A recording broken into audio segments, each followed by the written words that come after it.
الحمد لله الذي أمرنا بالتقوى ونهانا عن اتباع الهوى.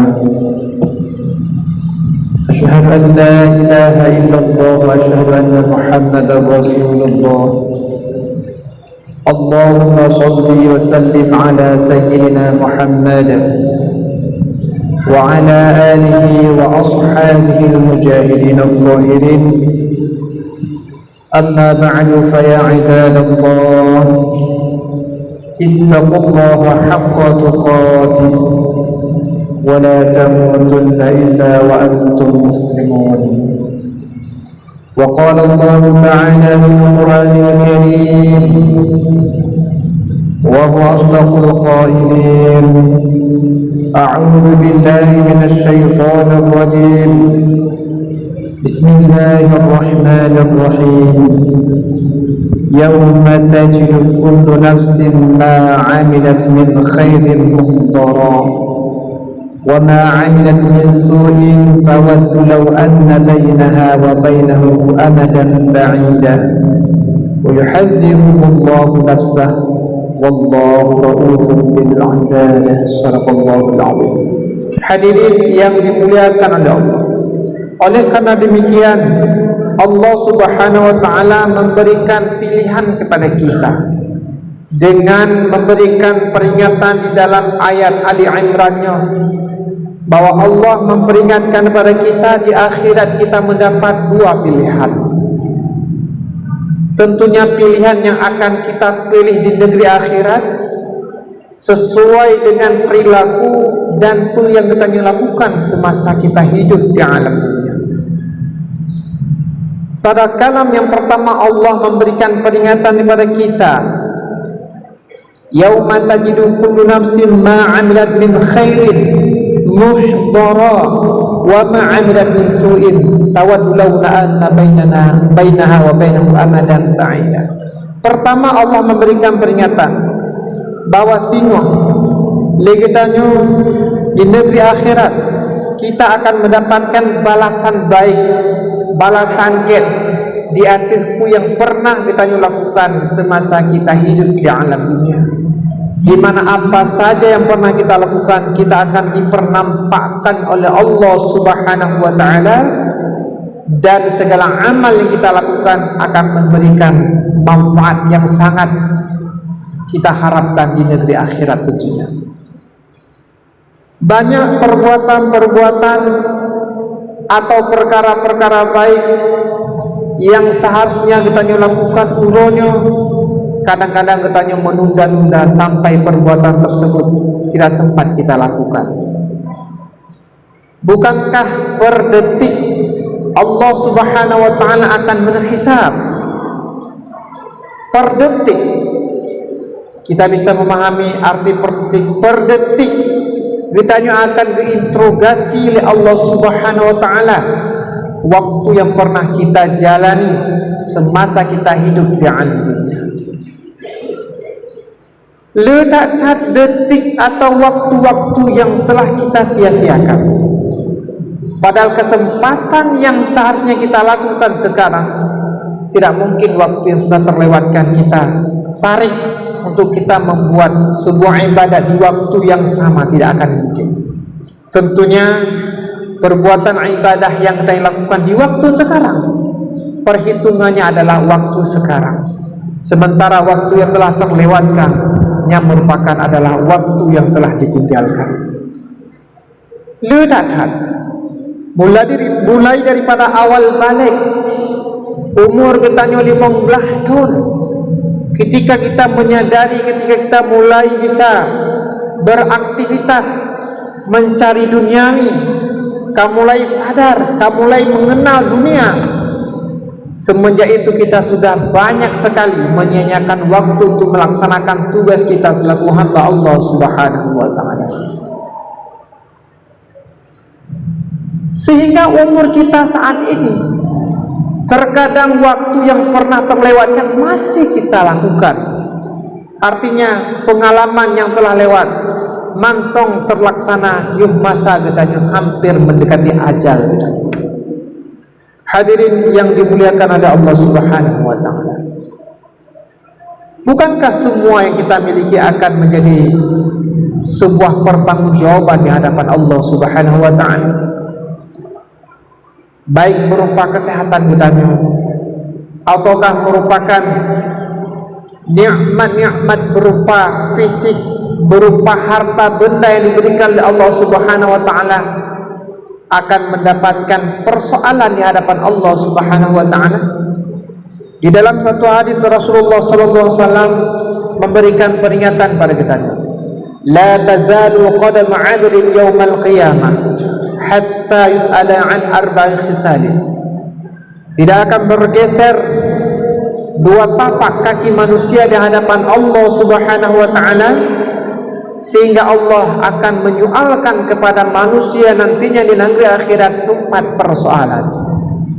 Yang pertama, Allah akan menanyakan pada kitanya wa an umrihi fima afnahu. Yang pun kitanya akan mendapatkan pertanyaan dan wajib terjawab dengan jawaban yang benar tentang umur yang telah Allah amanahkan kepada kitanya. Hadirin sidang jemaah Jumat yang dimuliakan oleh Allah Subhanahu wa taala. Toleransi Allah diberikan di dalam interogasi umur, tentunya di awal umur 15 tahun bagi kita ni urang agam dan sikurun pun bagi urang inang. Coba kita bertafakur sejenak. Dari umur 15 tahun hingga an umur urungnya, umur katanya sudah berapa persiapan ibadah-ibadah yang sudah kita lakukan dengan umur yang telah Allah amanahkan pada kita. Dan tanyakan pada diri kita, sudah berapa kejahatan-kejahatan, maksiat, pelanggaran-pelanggaran yang telah kita lakukan mulai daripada awal balik kita hingga umur kita umurnya masing-masing. Apakah pelanggaran tersebut secara terang-terangan kita lakukan ataukah secara sembunyi-sembunyi? Yang jelas semuanya tercatat di dalam catatan malaikat. Hadirin yang dimuliakan oleh Allah Subhanahu wa taala, nyukuh yang menjadi persoalan hidup kita sekarang ini. Persoalan hidup bukan persoalan kita hansip makanan di dalam rumah tangga. Persoalan hidup bukan menjadi utama bagi kita adalah ketika kita hana dapat diungkut dalam 3 minggu kadang-kadang. Tapi persoalan hidup merupakan yang perlu kita cerna lebih jauh, adalah persoalan yang berhubungan dengan setelah mati kita. Ketika umur kita mendapat jatah akhir daripada malaikat Israel, nyukuh yang menjadi permasalahan katanya. Apakah siap katanya untuk menghadapi berbagai macam persoalan-persoalan yang pasti tidak ada keraguan untuk kita yakini akan kita hadapi setelah mati. Hadirin yang dimuliakan oleh Allah Subhanahu wa taala. Yang kedua, Rasulullah mengatakan wa an jasadihi fima ablahu. Allah akan menanyakan kepada kita nantinya negeri akhirat tentang jasad tubuh kita yang telah Allah ciptakan sempurna zahir batin, anggota tubuh lengkap sempurna, hana yang cacat kemudian normal. Kemana kita bergunakan tubuh sehat, tubuh sempurna yang telah Allah karuniakan sebagai nikmat kepada kita ni orang? Mungkin kaki kita tanpa kontrol sering melangkah, bahwa mantong diarahkan oleh kontrol hati kita nyo, bahwa mantong diremot oleh hati kita nyo. Kadang-kadang kaki selalu melangkah tanpa kita nyo mengiringi dengan akal sehat. Kemana kaki saya akan melangkah? Untuk apa tangan saya bergerak? Untuk apa mulut ini tergerak mengeluarkan kata-kata yang sering dilupakan oleh manusia? Seolah-olah langkah yang dia langkahkan, dua bibir yang dia gerakkan, pandangan yang dia lihat, seolah-olah tidak ada yang mengontrol. nyokunyo yang sering kita lupakan. Dan ketahuilah bahwa malaikat Atid dan malaikat Atid yang telah Allah tugaskan kepada kita, gaknyan hanabut lain. Tugas malaikat diciptakan oleh Allah Subhanahu wa taala hanya mencatat dan mencatat. Itulah tugas mereka. Dan mereka tidak diberikan oleh Allah Subhanahu wa taala rasa bosan, rasa jenuh, rasa sakit, dan sebagainya. Sekalipun kita menganggap bahwa apa yang kita lakukan tidak ada yang melihat. Rukun iman yang mesti kita yakini bahwa adalah malaikat itu ada, meyakini adanya malaikat, meyakini adanya siksa setelah mati kita. Ini merupakan bahagian keimanan yang wajib bagi kita orang Islam untuk meyakininya. Bila ada keraguan-keraguan di dalam hati kita atas landasan kita handu dari malaikat, hantam pernah kita dalam siksaan kubur secara nyata oleh mata ule kita hingga diragukan di dalam hati kita, berarti iman kita dipertanyakan, bermasalah iman kita. Oleh karena demikian, pembelajaran iman mulai dari dasar kitab Masailul Mubtadi hingga kepada kitab-kitab yang lebih panjang daripadanya, wajib kita imani dengan seyakin-yakinnya. Sekalipun uronyo kita gohlam tateme secara nyata apa yang disampaikan. Karena le perkara-perkara yang hanya mungkin untuk dinampakkan secara nyata, seperti peristiwanya Isra dan Mi'raj, hanya mungkin dicerna oleh akal yang sehat, tapi diterima oleh iman yang sempurna. Hadirin sidang jamaah Jumat yang dimuliakan oleh Allah Subhanahu wa taala. Yang kedua, yang ketiga, Allah Subhanahu wa taala akan menginterogasikan kepada kita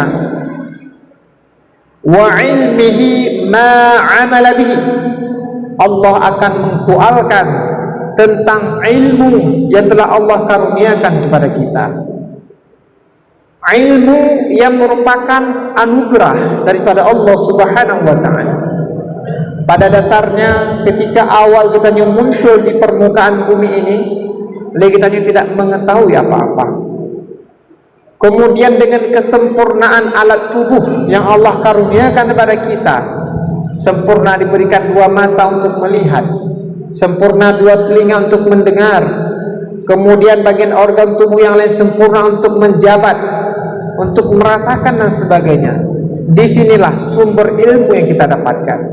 Dengan cara melihat, dengan cara mendengar, dengan cara menyentuh, dengan cara mencerna dengan pikiran kita, maka pikiran kita, hati kita tertampunglah yang namanya ilmu yang merupakan amanah daripada Allah Subhanahu wa taala.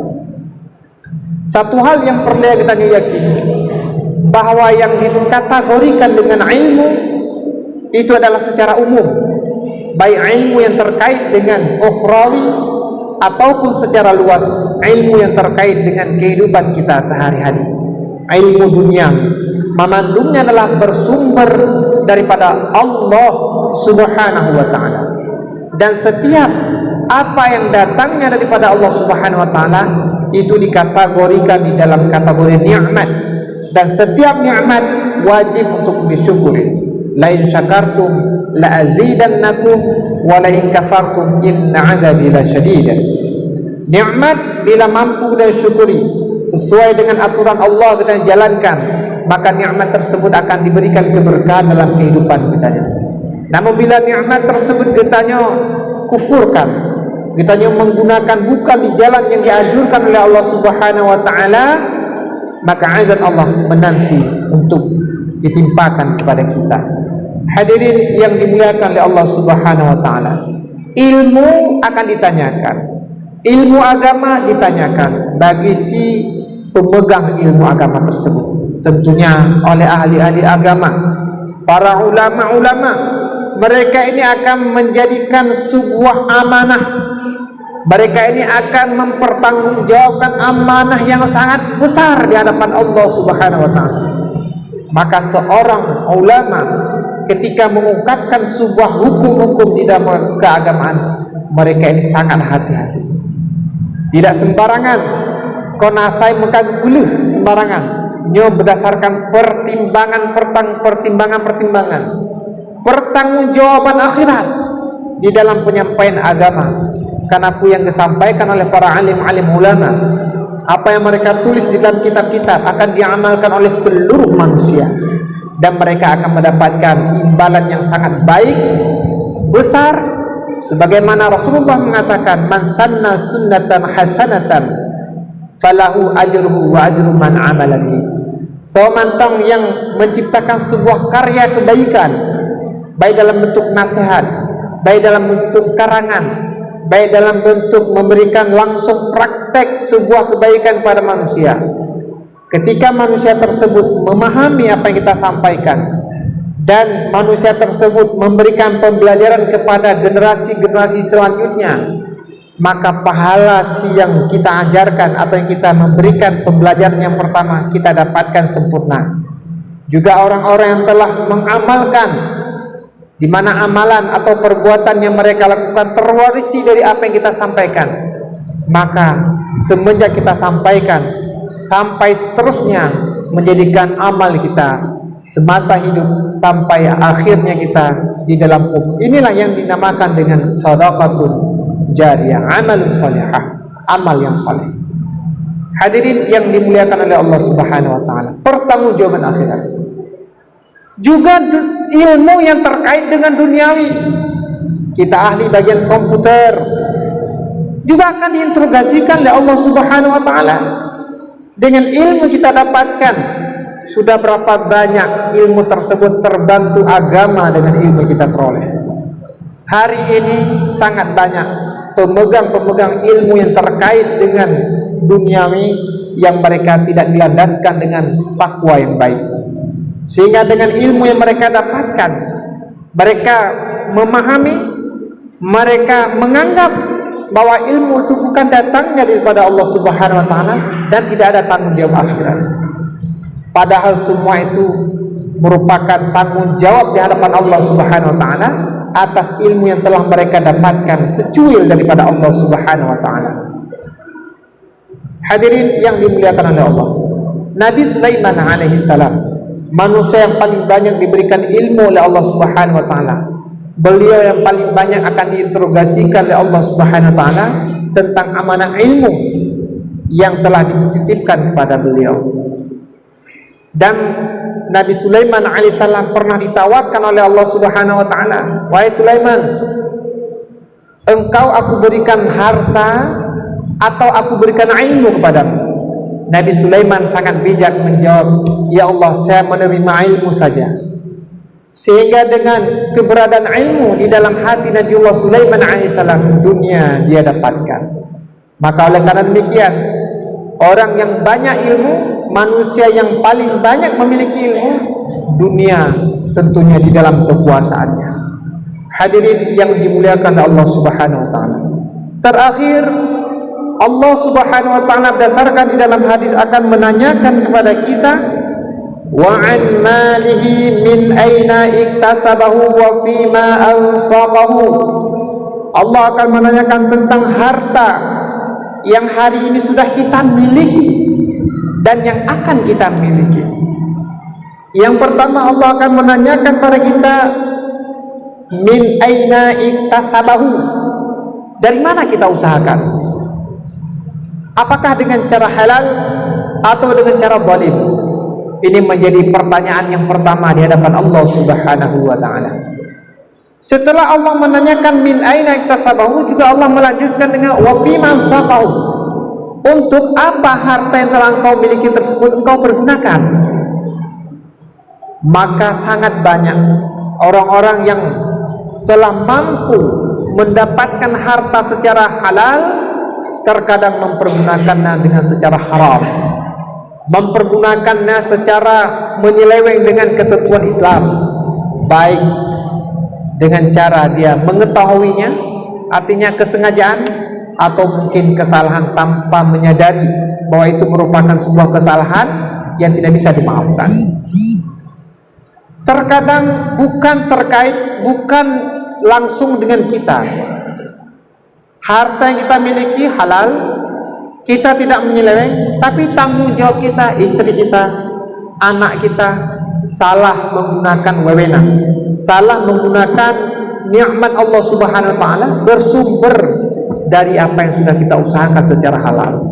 Oleh karena demikian, kita selaku hamba-hamba Allah, kita selaku manusia-manusia yang sudah terpilih menjadi kepala-kepala di dalam keluarga, kepala di dalam pedesaan dan sebagainya, sangat bertanggung jawab dan perlu kita berhati-hati di dalam penggunaan nikmat Allah yang terkait dengan kita, karena semua itu tidak akan lepas di hadapan Allah Subhanahu wa taala. Terlebih harta yang kita miliki dengan cara zalim, dengan secara haram, maka tentunya penggunaan tersebut juga akan menjadikan permasalahan selanjutnya setelah kita meninggal di hadapan Allah Subhanahu wa taala. Hadirin yang dimuliakan oleh Allah Subhanahu wa taala. Oleh karena demikian, berdasarkan apa yang sudah khatib sampaikan terkait dengan ayat surah Al-Imran ayat 30, di mana Allah memperingatkan kepada kita bahwa di akhirat kita akan mendapatkan dua pilihan. Yang pertama, pilihan mendapatkan kesenangan dengan dinampakkan oleh Allah Subhanahu wa taala atas perbuatan yang pernah kita lakukan, perbuatan-perbuatan baik, dan kita mendapatkan kemenangan di sisinya. Yang kedua juga kita akan melihat apa yang sudah kita usahakan semenjak kita hidup di dunia hingga akhir hayat, dengan perlakuan yang memalukan, dengan perlakuan yang sangat kasar. Kita akan dimalukan di khalayak ramai, di hadapan makhluk di padang mahsyar tentunya, dan kita akan mendapatkan bahaya besar, mulai daripada jembatan Shiratal Mustaqim dalam keadaan huru-hara hingga nantinya dipastikan kita dalam kena azab. Hadirin yang dimuliakan oleh Allah Subhanahu wa taala, tentunya pilihan yang perlu kita pilih adalah bagaimana kita mengusahakan yang terbaik sehingga di akhirat kita akan mendapatkan untung yang baik. Mudah-mudahan apa yang khatib sampaikan hari ini menjadi peringatan penting, terutama untuk khatib sendiri dan kepada seluruh jemaah yang telah berhadir pada hari yang sangat berbahagia ini. Amin amin ya rabbal alamin. Alhamdulillah